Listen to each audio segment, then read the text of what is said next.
Senior صحافی اور تجزیہ کار جاوید چودھری کے مطابق آپ اگر اسلام آباد لاہور موٹر وے سے چکوال انٹرچینج سے نیچے اتریں تو آپ کو دائیں جانب تھانہ نیلا ملے گا۔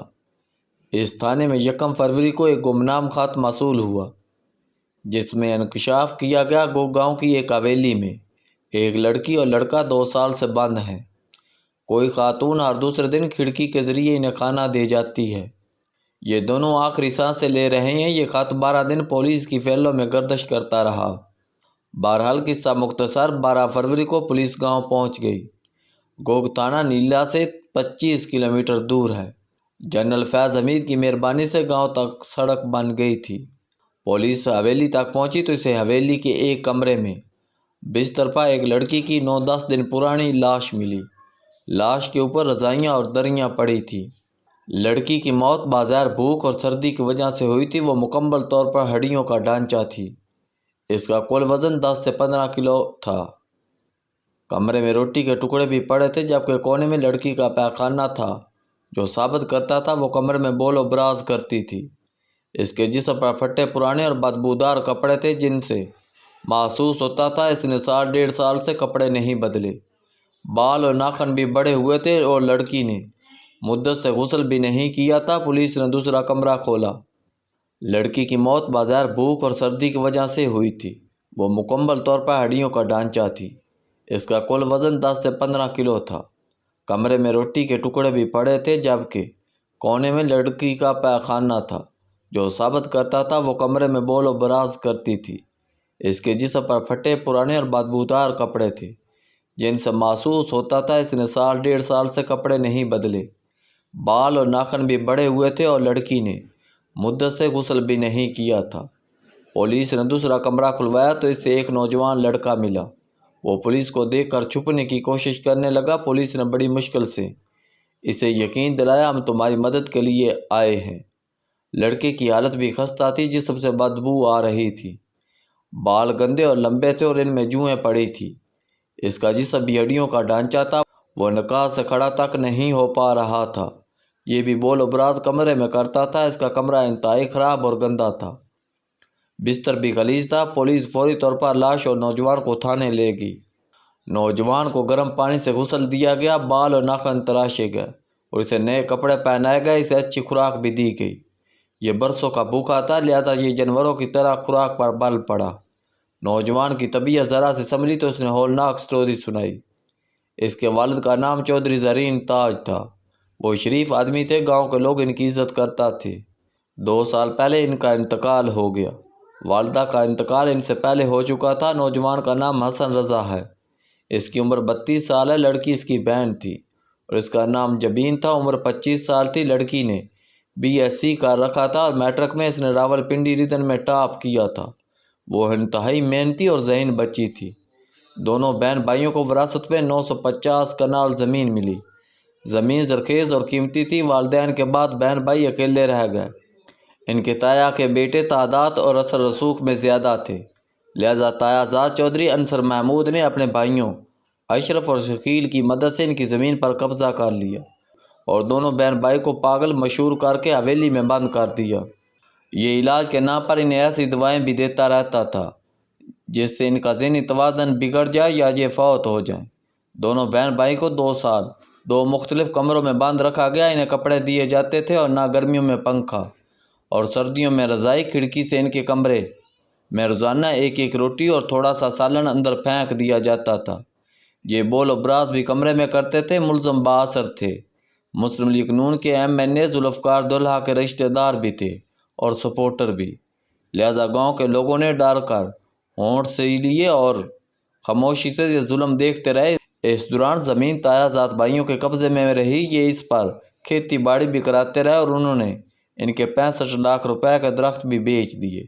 لڑکی جبین طویل ظلم برداشت نہ کر سکی۔ یہ فروری کے شروع میں فوت ہو گئی اور اس کی لاش 9 دن کمرے میں پڑی رہی، جبکہ لڑکا زندگی کی سرحد پر بیٹھ کر موت کا انتظار کر رہا تھا، یہاں تک کہ گاؤں کے کسی شخص کو ان پر رحم آ گیا اور اس نے تھانے میں گمنام خط لکھ دیا۔ بہن بھائی کی دوسری خوش نصیبی نیا DPO تھا۔ احمد محی الدین ٹرانسفر ہو کر چکوال آ گیا۔ یہ ڈی پی او کے ساتھ ساتھ ٹک ٹاکر بھی ہے۔ احمد محی الدین کے نوٹس میں جب خط آیا تو اس نے فوری طور پر پولیس ایکشن کا حکم دے دیا۔ یوں دونوں بہن بھائی مل گئے ڈی پی او۔ اب علاقے کے بااثر لوگوں کا دباؤ برداشت کر رہا ہے۔ نوجوان اثر رضا پولیس کی حفاظت میں ہے، یہ ٹراما کا شکار ہے۔ پولیس اس کا علاج بھی کرا رہی ہے اور اس کی حفاظت بھی کر رہی ہے۔ یہ اس واقعے کا وید گواہ اور مدعی ہے۔ اگر خدا نخواستہ اس سے کچھ ہو گیا تو ملزمان بڑی آسانی سے بری ہو جائیں گے۔ پولیس نے پہلے مرکزی ملزم انصر مجید اور پھر اس کے دونوں بھائی اشرف اور ثقیل کو گرفتار کر لیا۔ ملزم اس وقت ریمانڈ پر پولیس کی حراست میں ہیں۔ چکوال کے اس واقعے کے 2 ورژن ہیں۔ پہلا ورژن میں بیان کر چکا ہوں۔ یہ ورژن جب سامنے آیا تو میڈیا کو گاؤں پہنچ گیا۔ رپورٹر تو کیمرے دیکھ کر گاؤں کے لوگوں نے گھروں کے دروازوں پر باہر سے تالے لگائے اور چھپ کر اندر بیٹھ کے، اس کا مطلب ہے لوگ ملزموں کے اثر میں ہیں اور کسی میں ان کے خلاف بولنے کی ہمت نہیں۔ اگر ملزموں پر غلط الزام تھا تو لوگوں کو گواہی دینی چاہیے تھی، اور اگر الزام سچا تھا تو بھی لوگوں کو بولنا چاہیے تھا، لیکن لوگ غائب ہو گئے۔ ان کا غائب ہو جانا بھی ایک ثبوت ہے۔ دوسرا ورژن، یہ دونوں بہن بھائی پاگل ہیں۔ یہ لوگوں پر حملے کر دیتے تھے، پتھر بھی مارتے تھے اور ڈنڈوں سے بھی لوگوں کو پر حملہ کرتے تھے۔ لہٰذا ان کے کزن نے انہیں حویلی میں بند کر کے ان کا علاج شروع کرا دیا۔ یہ ان کی ٹیک کیئر بھی کرنے لگے۔ یہ بات بھی درست ہو سکتی ہے، لیکن یہاں 3 سوال پیدا ہوتے ہیں۔ اگر یہ لوگ ذہنی مریض تھے تو پھر لڑکی نے میٹرک میں پوزیشن کیسے لے لی، اور یہ بھی اچھے نمبروں سے BSc کیسے کر گئی؟ دوسرا، اگر کزن ان کا علاج کر رہے تھے یا ان کی ٹیک کیئر کر رہے تھے تو پھر یہ کس قسم کا علاج اور کیئر تھی جس میں دونوں کو حویلی کے کمروں میں بند کر دیا گیا تھا اور انہیں کپڑے اور ضروریات کا سامان تک نہیں دیا جا رہا تھا؟ یہ کمرے میں بول و براز کرتے تھے، 2 سال پرانے گندے اور بدبودار کپڑے پہنے تھے، اور انہیں کھڑکی سے خشک روٹی اور تھوڑا سا سالن ملتا تھا۔ اگر یہ علاج اور کیئر ہے تو پھر ظلم اور زیادتی کیا ہوگی؟ آپ لڑکی کی لاش کو بھی اس سوال میں شامل کر لیں۔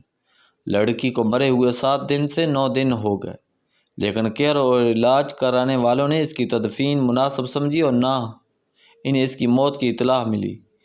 ان بیچاروں کو غسل تک نہیں کرایا جاتا اور ان کے بال اور ناخن بھی نہیں تراشے جاتے تھے۔ کیا اس کو کیئر کہا جا سکتا ہے؟ اور تیسرا سوال، علاج اور اس کی کیئر کے دوران ان کی جائیداد اور زمین کس کے قبضے میں رہی؟ وہ کون تھا جس نے ان کے 65 لاکھ روپے کا درخت بیچ دی اور ان کی 950 کنال زمین پر کاشتکاری کرتا رہا؟ میرا خیال ہے اگر ان سوالوں کا جواب تلاش کر لیے جائیں تو کیس کا فیصلہ ہو جائے گا۔ میں یہاں ایک اور بات کا اضافہ بھی کرتا چلوں۔ آپ کسی نارمل شخص کو سال 6 ماہ کسی کمرے میں بند کر دیں، وہ پاگل ہو جائے گا۔ لہٰذا ملزمان کے لیے اثر رضا کو پاگل ثابت کرنا بہت آسان ہے، اور یہ لوگ کسی بھی وقت اچھا وکیل کر کے اس بیچارے مظلوم کو عدالت میں پاگل ثابت کر کے رہا ہو جائیں گے۔ آپ اگر اس واقعے کا تجزیہ کریں تو 3 چیزیں سامنے آتی ہیں۔ اول، ہم انسانوں کا معاشرہ نہیں جہاں انسانی شکل میں ایک سے بڑھ کر ایک درندہ پھر رہا ہے، اور جب اس کے اندر سے جانور باہر آتا ہے تو یہ جنگلوں کو بھی شرما دیتا ہے۔ دوم، والدین صاحب جائیداد اور رئیس ہوں تو پھر انہیں اپنے ساتھ ساتھ اپنے بچوں کو بھی تگڑا بنانا چاہیے۔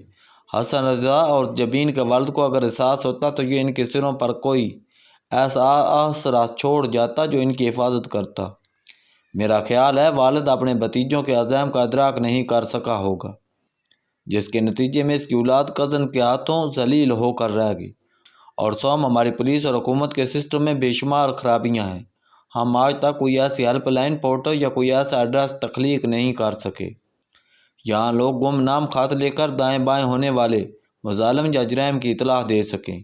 مریم نواز کو چاہیے یہ فوری طور پر جبین کے نام سے ایک ہیلپ لائن تخلیق کر دے اور تمام موبائل فون کمپنیوں کو پابند کر دیں۔ یہ ہیلپ لائن ان کے پیکج کا حصہ ہوگی۔ حکومت یہ بھی ڈکلیئر کر دے اس ہیلپ لائن پر فون کرنے والے شخص کا نام، نمبر اور پتہ ہمیشہ راز رہے گا۔ اسے کسی جگہ گواہی کے لیے بھی نہیں بلایا جائے گا تاکہ لوگ ظلم کے خلاف بے خوف ہو کر سیٹی بجا سکیں۔ اور آخری بات یہ ہے، ہم اور ہمارا سماج، لیکن ہم اس سماج کے ساتھ اس ملک میں فرشتوں کی حکومت چاہتے ہیں۔ کیا یہ ہمارے لیے ڈوب مرنے کا مقام نہیں؟